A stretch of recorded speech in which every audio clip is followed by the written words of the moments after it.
O sufixo, na verdade, tá, gente? Ali tá errado, é sufixo.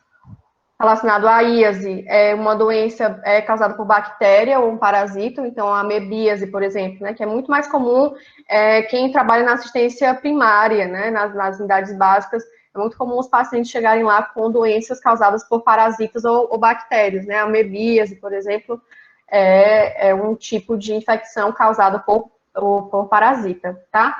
Ite, né, rinite, cistite, gastrite, otite, é relacionado a... Alguém sabe? Acho que esse tá bem tranquilo, né? Que é a inflamação. Quando você tá com... Isso mesmo, Poliana, inflamação. Quando você tá com alguma inflamação em algum local, em alguma região do seu corpo, você tem, por exemplo, uma rinite, né? Você tem uma otite, tá? Então, ite relacionado à inflamação. O sufixo ictomia é a remoção de qualquer estrutura anatômica. Então, uma histerectomia também tô gostando de ver, viu, Lucas? Achei que essa parte aqui eu ia ficar no vácuo e eu tô adorando que as pessoas estão interagindo comigo. Isso é maravilhoso, assim. É ótimo o professor se sentir que os alunos estão presentes. A vasectomia, exatamente, Mariana. Exatamente.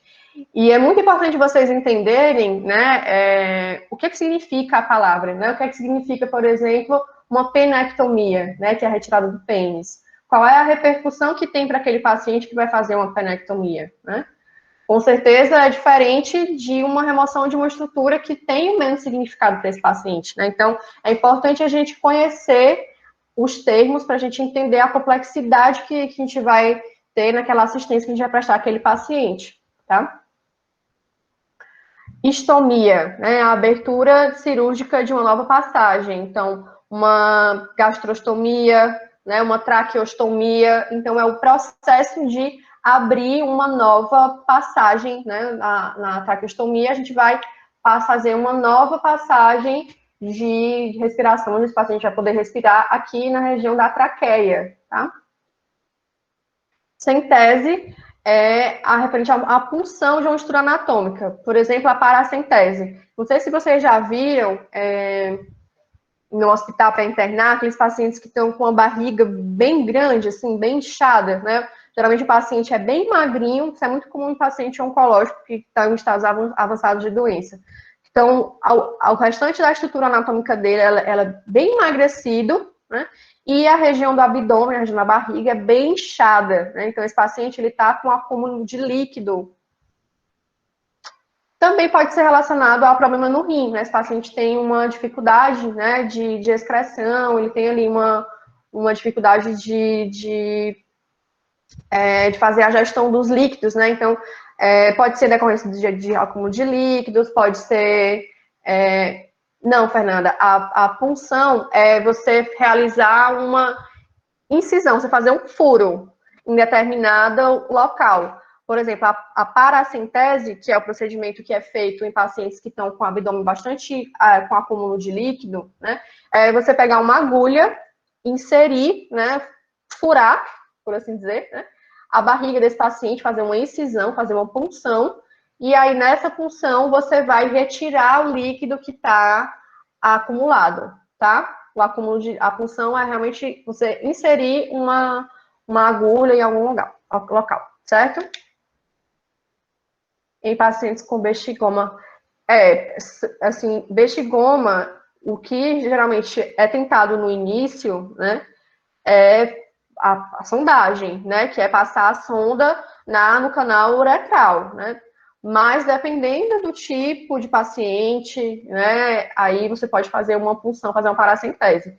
Mas, geralmente, a conduta inicial é a sondagem, né? A paracentese de bexigoma é em último caso, mas pode acontecer sim, Poliana. A rafia é uma sutura, né? Sutura de alguma região, seja região da abdominal, depois de procedimento cirúrgico, seja as mulheres que precisam fazer uma rafia depois que tem o bebê, tá? E escopia é a exploração de determinada estrutura. Então, laparoscopia, né, é um exame bastante comum que é feito, estereoscopia também, né, quando a nossa ginecologista, endoscopia, exatamente. é a exploração de determinadas estruturas. Então, na endoscopia, por exemplo, a gente vai analisar o trato gastrointestinal superior aqui, né? Esôfago, estômago, tá? Tem a colonoscopia também, que é da parte inferior, né? O cólon, o reto, tá? Então, a gente também consegue explorar e observar algumas patologias que podem estar cometendo ali aquele paciente a partir dessa exploração que a gente vai fazer nesse paciente, certo? E aí, pessoal, não tem como vocês absorverem tudo, né? Mas entendendo que quando a gente pega uma palavra que a gente não compreende e a gente quebra essa palavra, né? Por exemplo, rinite, que apesar de ser uma palavra tranquila para a gente entender, ajuda aqui, né? Rinite, rino, tem a ver com nariz, rinoplastia. Então, ok. Rinite, assim como na gastrite, que é uma inflamação, então na rinite também pode ser uma inflamação. Então, essa estratégia de quebrar a palavra e entender ela de forma separada ajuda a gente a compreender a palavra como um todo. Né, Natália? É bem prático essa estratégia, a gente não precisa decorar tudo. Quando a gente entende a lógica, né, da história, isso faz mais sentido na hora da gente compreender. Tá?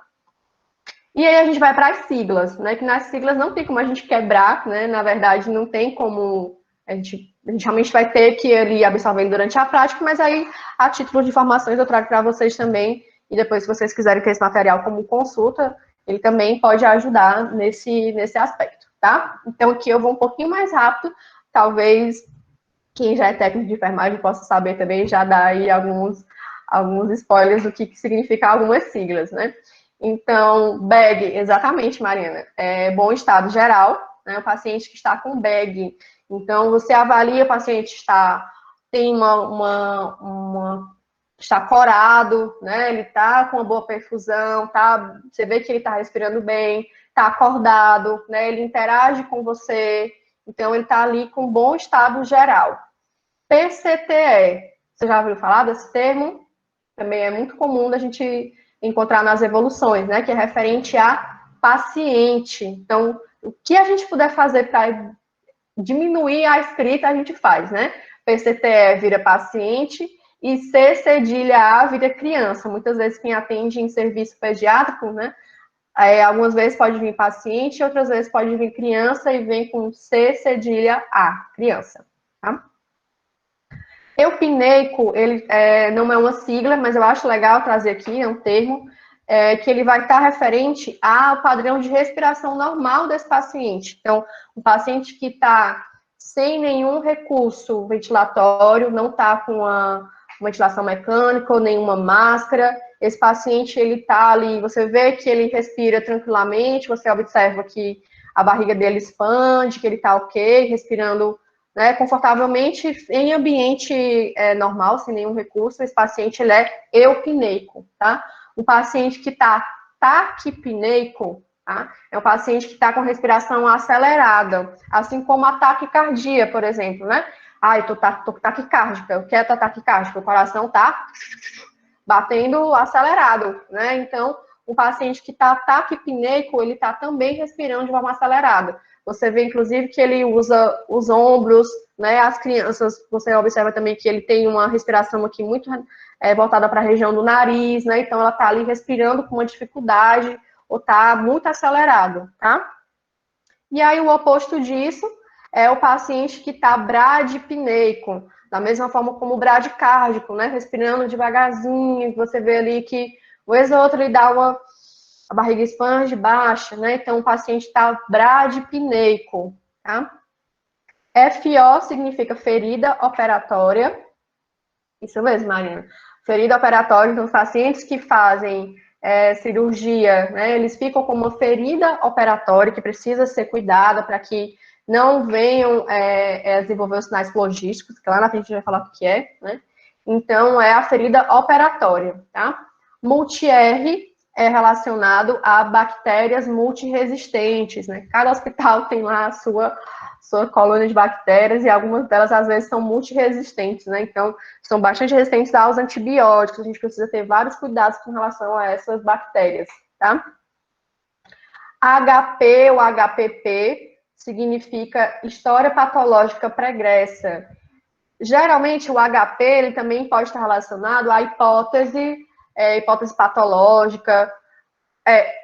Tanto pode ser HPP, Marina, como pode ser HP. Mas geralmente é mais comum mesmo, inclusive, o HPP, porque tem os dois, né? História patológica pregressa, certo? O HD é a hipótese diagnóstico, então o paciente ele vem, por exemplo, com falta de ar, não está sentindo gosto, está com febre. Qual é a hipótese diagnóstica desse paciente? Qual é o HD desse paciente, pessoal, no contexto que a gente está vendo agora? Covid, né? Então, vocês vão ver lá que um paciente que chega, né, com esses sintomas, o HD dele vai ser, a hipótese diagnóstica vai ser Covid, tá? E sinais flogísticos é sinal de inflamação, tá? Então, aquela ferida operatória, por exemplo, quando ela estiver vermelha, estiver quente, estiver saindo secreção, né? Que é uma coisa que os pacientes adoram falar, inclusive com a gente na enfermagem, com o psicólogo, com quem aparecer, né? Dizer assim, olha, a minha ferida tá bem sequinha. A enfermeira disse que a minha ferida tá bem sequinha. Quando ele quer dizer isso, que a ferida tá bem sequinha, é porque não tem sinal de inflamação, não tem sinal flogístico, tá? Então, quando o paciente fala isso, você já entende que é porque a ferida dele está bem, está evoluindo bem, está cicatrizando bem, sem sinal de nenhuma inflamação, sem sinal flogístico naquela ferida, tá? Pronto, e agora os termos e siglas relacionados ao internamento. DIH. O paciente gosta de mostrar. Pois é, aí que às vezes não tem muito uma, né, não está acostumado, às vezes acaba passando por uma situação difícil, né? A pessoa quer tirar uma, quer tirar. Antes era relacionada ao quê? Me perdi. Qual, Fernanda? Qual que você queria que você se perdeu?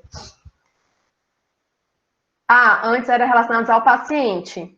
Agora relacionados ao internamento. Certo?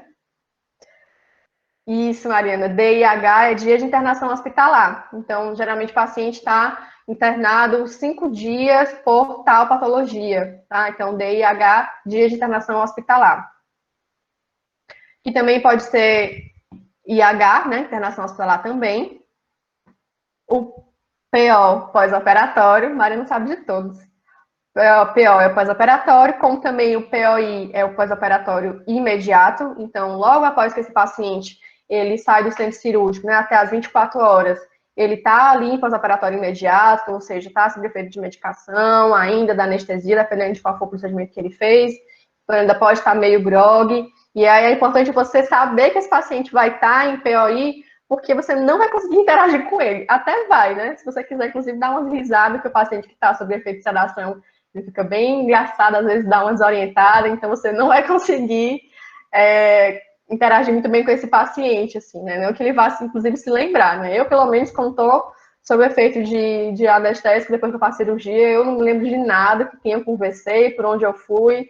Eu só lembro quando eu só vejo que eu acordei lá na cama e pronto. Como eu cheguei lá, eu não sei, né?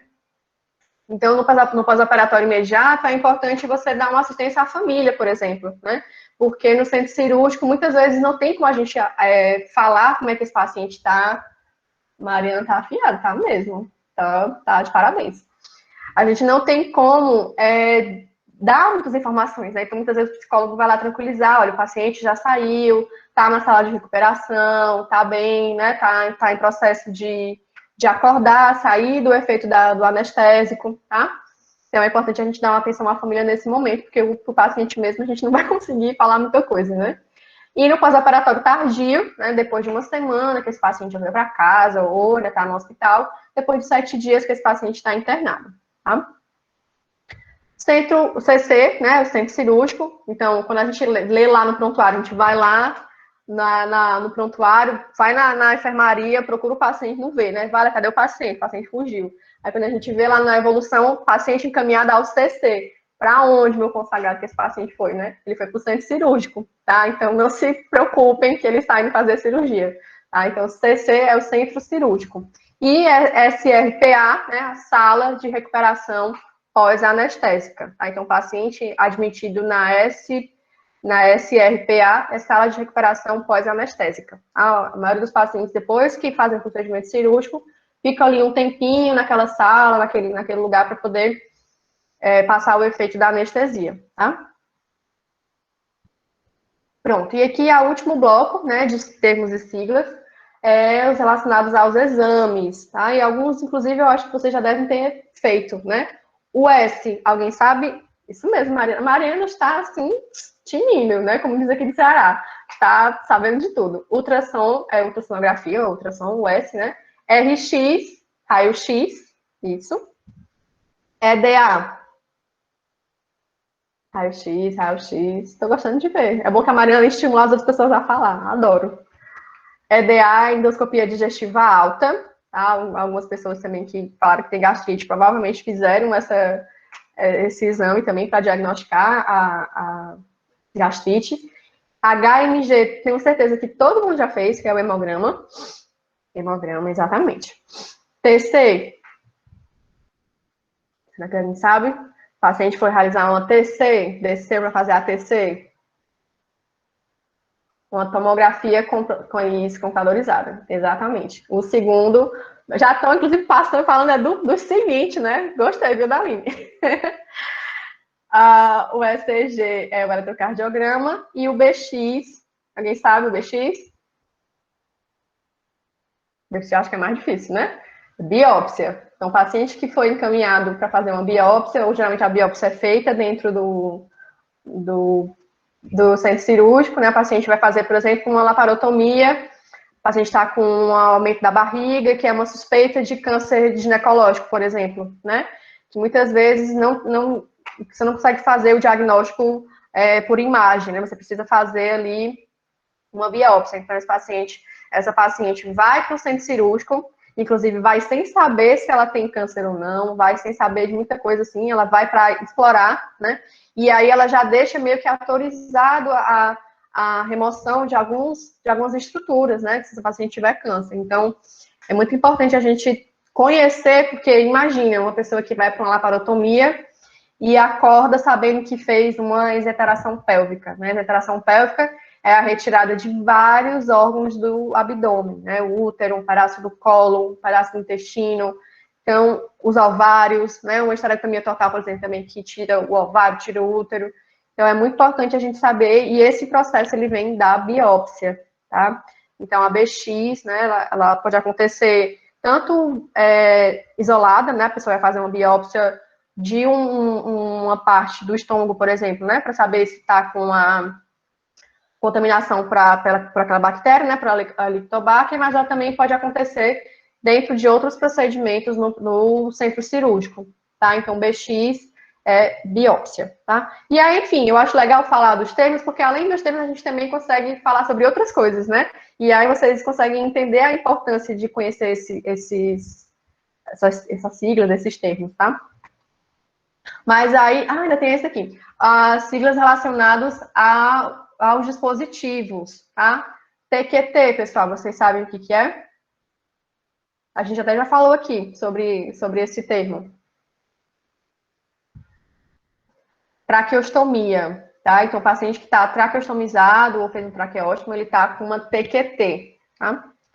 MV é um paciente que está com máscara de Venturi, que é uma máscara que vai auxiliar esse paciente a respirar. Então, se ele está com dificuldade, se ele está taquipneico, se ele está com dificuldade de respirar, ele vai utilizar uma máscara de Venturi, tá? Tem várias classificações. E aí, a máscara de Venturi, inclusive, uma coisa importante de falar sobre ela, né? Ela não fica durante muito tempo com esse paciente, né? Ele fica até ele ter um controle da sua respiração, conseguir melhorar a sua respiração. Então, se esse paciente está com a máscara de Venturi, né, o ideal é que ele não tire a máscara, tá? Então, por exemplo, quando você for conversar com esse paciente, por mais que seja difícil de entender o paciente com a máscara, é importante que você peça que ele fique com a máscara, para que ele não tenha aí uma dificuldade de respirar, tá? A máscara, ela tá lá, porque esse paciente está com muita dificuldade de respirar, então ele precisa ficar o tempo todo com a máscara, tá? Não oriente o paciente a tirar a máscara, porque não é legal, porque ele vai ficar muito cansado, tá? A AVM é a ventilação mecânica, tá? Então, ventilação mecânica, esse paciente já está sedado, né? Então, quando vocês verem uma evolução que o paciente está em VM, ele provavelmente não vai conseguir interagir com vocês, né? Porque está sedado. Então, VM é relacionado à ventilação mecânica, tá? IoT, alguém já ouviu falar? Esses são mais difíceis do que os outros? Eu vi aqui que diminuiu a interação, eu acho que ficou mais difícil, né? O babado. São, né? São bem mais específicos, né? Mas com a prática, esses termos vão ficando mais caros para vocês. O IoT é em relação à intubação orotraqueal, então esse paciente que vai fazer, por exemplo, uma ventilação mecânica, ele passa por uma intubação, né, colocado um tubo na região da boca, exatamente. Né, então é importante vocês saberem também como é que é feito o processo de ventilação mecânica, né, que esse paciente é intubado, é colocado um tubo na boca desse paciente, o paciente é sedado, né, porque vocês também vão provavelmente ser as pessoas que vão explicar para os familiares o que é que esse paciente está fazendo, né? O que é que está acontecendo com esse paciente. CVC é catéter venoso central, né? Eu lembro que exatamente, isso sempre acontece. Eu ia falar exatamente isso, Lucas. Não é agência de viagens, é catéter venoso central. É isso mesmo, mas todo mundo fala isso. SNG é a sonda nasogástrica. SNE é a sonda nasoenteral. A única diferença dessas duas sondas é o final delas, né? Uma vai até o estômago, que é a sonda nasogástrica, e a outra vai até o intestino, né? Que é a sonda nasoenteral, tá? Então, a sonda nasogástrica ela é mais comum de ser passada dentro dos plantões, na assistência ao paciente, mas também esse paciente também pode receber a sonda nasoenteral, tá? GTT é a gastrostomia, então muitas vezes esse paciente que está recebendo, quando a gente lê lá na evolução, né, que esse paciente não está conseguindo se alimentar, que a alimentação está sendo feita pela gastrostomia, vocês não vão visualizar, provavelmente, porque a gastrostomia, ela fica no estômago do paciente, então ele vai receber a alimentação diretamente no estômago, tá? Então é muito importante entender, né, qual é a repercussão disso para o paciente, né, desse paciente não poder mais ingerir o alimento, não poder mais sentir o gosto, né? Tanto com a sonda nasogástrica quanto na sonda nasoenteral, que em determinadas situações o paciente até pode ingerir algum alimento, outros ele não pode, mesmo com a sonda, né? E é suspenso, mas na gastrostomia é muito raro um paciente poder ingerir qualquer alimento pela boca, né? Então isso traz uma repercussão muito significativa para esse paciente. Né? A alimentação ela não é apenas para nutrir o nosso corpo, né? Ela tem outras questões envolvidas. Né? Então, é importante entender o que é gastrostomia e qual a repercussão da gastrostomia para esse paciente. Tá? A gastrostomia? E é isso, é bem diferente da sonda nasogástrica, né? Assim, é outro processo. E a SVD é a sonda vesical de demora. Ah, então tá sendo assistida. Em contrapartida, a SVD, né, a sonda vesical de demora, que fica geralmente até 7 dias, podendo ficar mais tempo. A SVA, que é a sonda vesical de alívio, ela é feita, por exemplo, quando o paciente está com bexigoma, né, como foi comentado lá atrás, que está com a bexiga muito inchada, né, não consegue urinar sozinho, então, na sonda vesical de alívio, a gente vai aplicar essa sonda, vai inserir a sonda e vai retirar em seguida, depois que o paciente urinar. Tem a mesma função. A diferença é porque a nasogástrica, ela é inserida do nariz, né? Do nariz e vai até o estômago. Ela é um tubinho, né? Já a gastrostomia, ela vai direto para o estômago, mas as duas têm a função de alimentar o paciente, tá? E aí, não confundir a gastrostomia com a colostomia, né? Que é onde o paciente vai eliminar as fezes, né? A colostomia. É outra coisa. A gastrostomia é de alimentação e a colostomia é a de eliminação de resíduos, tá?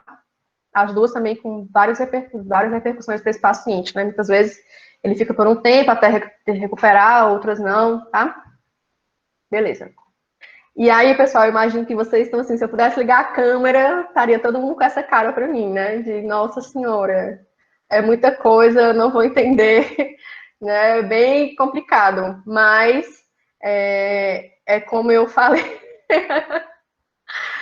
Como eu falei, essa parte vocês vão conhecer, né, no decorrer da assistência de vocês, né? É legal ter esse método que eu falei, né, de quebrar o sufixo e o prefixo, lá, que aí vocês vão conseguir ter um maior conhecimento, conseguir, né, entender um pouco mais. Flashcards é uma ótima estratégia mesmo, Mariana. É uma ótima estratégia. E aí, no decorrer do dia a dia de vocês, vocês vão absorvendo essas siglas, né? Eu também, quando eu comecei a minha prática profissional, eu não sabia de tudo isso, né? No decorrer dos estágios, de trabalhando, perguntar, né? Perguntar é muito importante, né? Não ter vergonha de perguntar se você não sabe, não querer interpretar sem você saber o que é, né? Então, muito importante você poder se comunicar com os outros profissionais, tá? Então, essa é a primeira parte da nossa aula hoje. A gente falou dos termos. E aí, mais lá na frente, a gente vai fazer um exercício para ver se vocês fixaram alguns termos que eu falei aqui. Mas aí a gente vai passar agora para a próxima etapa, que é a biossegurança, certo? A Daline chegou na UBS e não sabia o que era CD. Isso. Porque tudo que a gente puder fazer para resumir, a gente resume, né? O médico, então, Ave Maria. Então, CD é conduta. Exatamente. Exatamente. E aí, pessoal, vai ter as três, né? Eu acho que daqui a uns 40 minutos. Se vocês acham melhor ter um intervalo agora ou só as três mesmo? Acho que só as três, né? Porque tá muito cedo ainda, né? Só 2 horas, 2h30, 2 horas. Tá bom.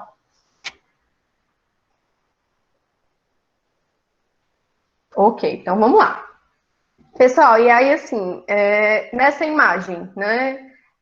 Vocês, imaginem que vocês chegaram no plantão lá, já psicólogos hospitalares, formados, capacitados pela escuta.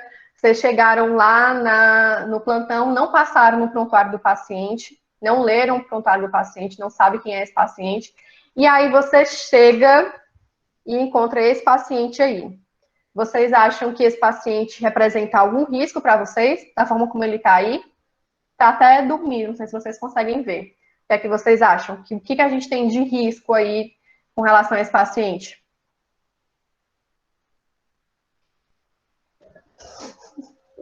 Depois do Covid, né, Lucas? O Covid foi um divisor de águas para muita coisa, inclusive na biossegurança.